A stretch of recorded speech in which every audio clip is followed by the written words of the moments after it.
Hello दोस्तों, मौत की गली में आपका स्वागत है। तो दोस्तों, हमारी चैनल को लाइक शेयर सब्सक्राइब जरूर करें।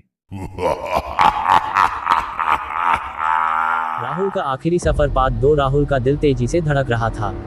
उसने चारों ओर देखा। डिब्बे में बैठे सफेद कपड़ों वाले लोग बिना पलक झपकाए उसे घूरे जा रहे थे। उनकी आंखों में कोई भाव नहीं था, सिर्फ अजीब सा खालीपन था। राहुल को कुछ अजीब महसूस होने लगा। उसे लगा कि ट्रेन बहुत ज्यादा धीमी हो गई है, जैसे किसी अनजान सफर पर बढ़ रही हो। उसने मोबाइल निकाला, लेकिन कोई नेटवर्क नहीं था।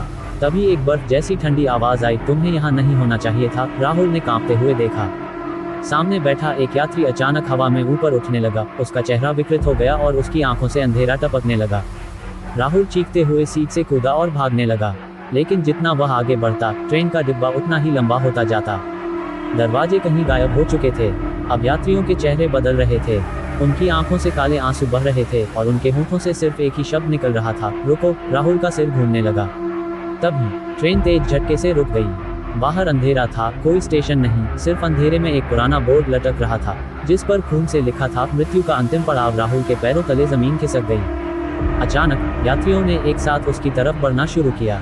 उनके हाथ लंबे और नुकीले हो गए थे, उनकी मुस्कान डरावनी थी।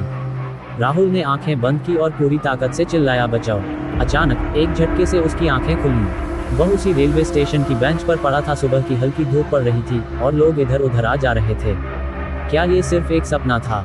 लेकिन जब उसने अपने हाथ पर देखा तो उसकी उंगलियों पर काले निशान थे, ठीक वैसे ही जैसे उन अजीब यात्रियों की आंखों से टपक रहे थे। राहुल धीरे धीरे उठा और स्टेशन से भागने लगा, लेकिन तभी घड़ी की सुई फिर से उल्टी दिशा में घूमने लगी। शायद वह सफर अब भी खत्म नहीं हुआ था। क्या आप कभी रात के 2 बजे किसी सुनसान स्टेशन पर अकेले जाना चाहेंगे?